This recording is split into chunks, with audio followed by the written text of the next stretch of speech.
Kita ulang kembali sejumlah berita pilihan dari Bali.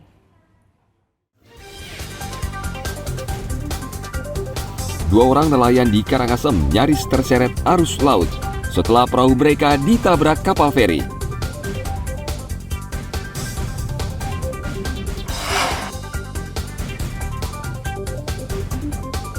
Seorang pria di Denpasar ditangkap polisi karena memproduksi video porno bersama istrinya.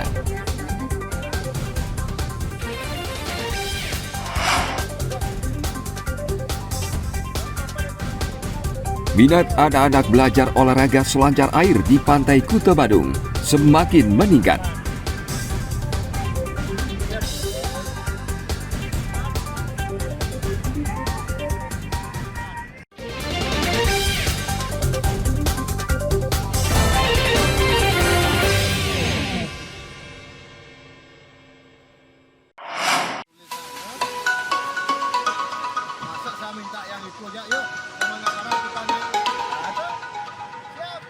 Minat anak-anak untuk belajar olahraga selancar air kini semakin meningkat. Salah satunya di tempat latihan selancar air di Pantai Kuta Badung. Tempat ini melatih sejumlah anak-anak dari wilayah Badung dan sekitarnya. Juan adalah salah satu anak yang mengikuti latihan di tempat ini. Ia telah berlatih di Pantai Kuta selama 9 bulan. Selain untuk berolahraga, di tempat latihan ini, Juan bisa mendapat teman baru.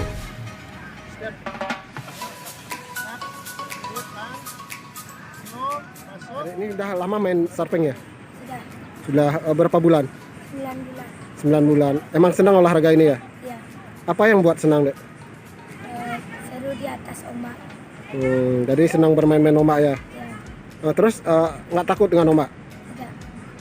Dengan ikut olahraga latihan ini apakah terganggu nggak gini pelajaran di sekolah? Tidak. Tidak ya? Jadi ini latihan setiap hari apa aja? Setiap hari Sabtu Minggu. Sabtu Minggu ya?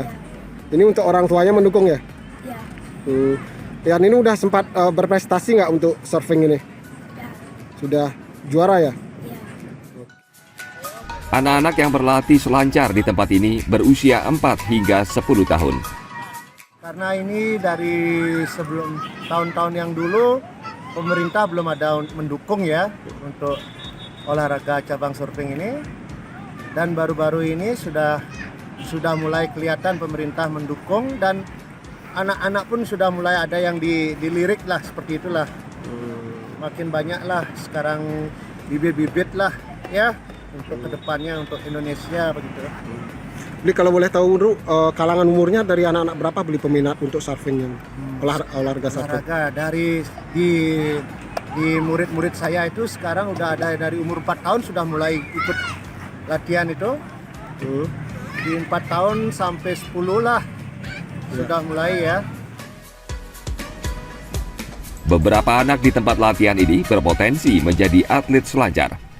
Pemerintah diminta mendukung pengembangan olahraga ini untuk mencari bibit atlet sejak usia dini.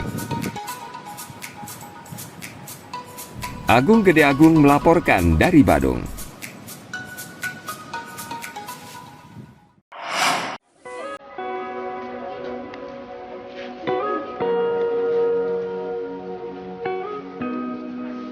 Penangkaran penyu ini berlokasi di Pantai Sidu Sanur, Denpasar. Setiap akhir pekan, tempat ini ramai dikunjungi warga. Tempat penangkaran bernama Sidu Dwarawati Sanur ini dikelola warga yang peduli pada pelestarian penyu. Ada 3 jenis penyu yang dikembangbiakan di tempat ini, yakni sisik, hijau, dan lekang. Penyu yang dikembangbiakan berasal dari telur yang menetas di sepanjang pantai. Tempat ini telah disiapkan untuk menyambut pelaksanaan KTT G20 di Bali November mendatang. G20, jadi kami selaku pelestari penyu di Sanur ingin berpartisipasi dalam mensukseskan G20. Kami sudah mempersiapkan beberapa ekor penyu yang sudah lumayan agak besar. Kami besarkan umur 1 tahun 8 bulan. Jadi harapan kami siapa tahu nanti ada seremoni pelepas liaran oleh 20 kepala negara, jadi kami sudah siapkan. Demikian ya, mudah-mudahan nanti Bapak Presiden kita yang sebagai kepala dari G20 ya, bisa mengajak beberapa kepala negara untuk melepas penyu di Sanur.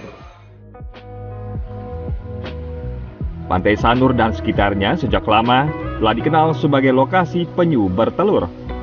Dengan adanya tempat ini, upaya pelestarian penyu diharapkan bisa terus dilakukan. Tim Liputan melaporkan dari Denpasar.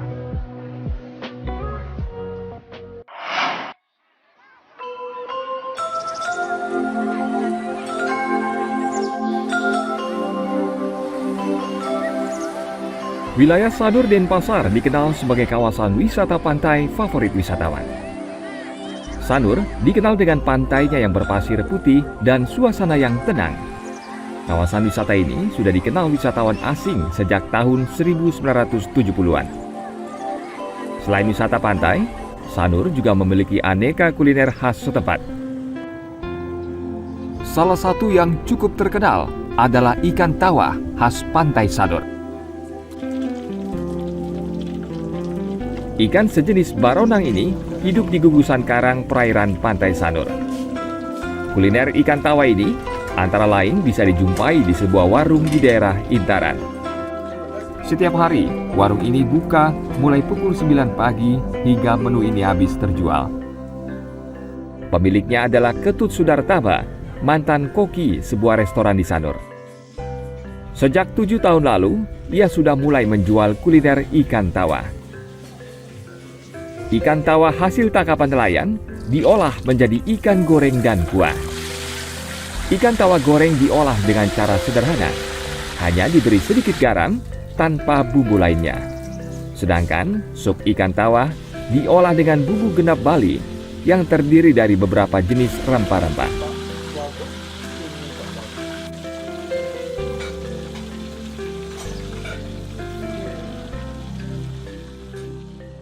Dari awal saya bersihkan dulu kotorannya dan kita cuman kasih garam saja, tidak ada MSG, tidak ada lain-lainnya, tidak ada lemon karena dia tidak amis karena lokalan tawa Sanur. Alasannya apa tidak pakai bumbu? Alasan udah ikan tawah itu rasanya sudah miloner sekali. Cuman garam aja. Kalau kadang-kadang orang nggak pakai garam, udah rasanya udah luar biasa. Itu keunikan betawahnya. Kalau yang sup, bumbunya apa ya? Bumbunya, nah ini kita pakai bumbu, kalau Balinya pakai bumbu baso genep. Jadi ada lengkuas, ada jahe, ada kunyit, ada bawang merah, bawang putih, cuman itu aja.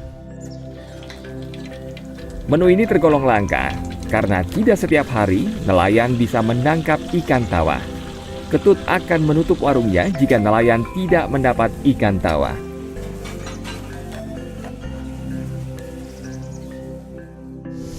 Dalam sehari ngolah berapa Pak?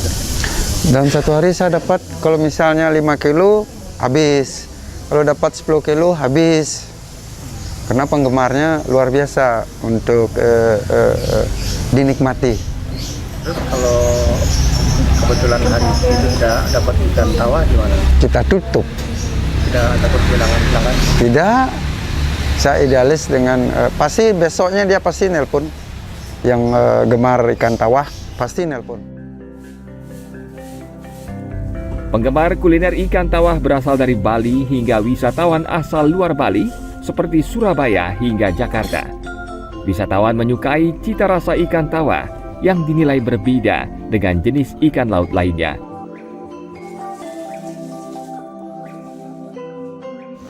Setelah makan betawa, tadi kan ada 2 menu, satu goreng, satu yang dibikin sup yang berkuah.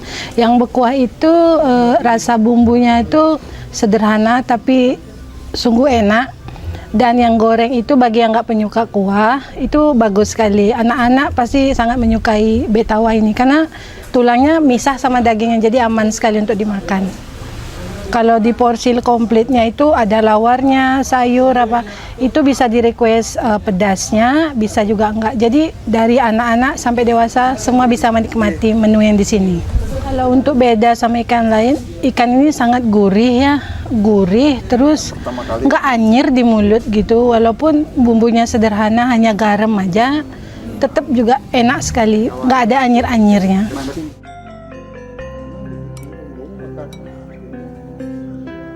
Satu porsi lengkap kuliner ikan tawah dijual seharga Rp50.000.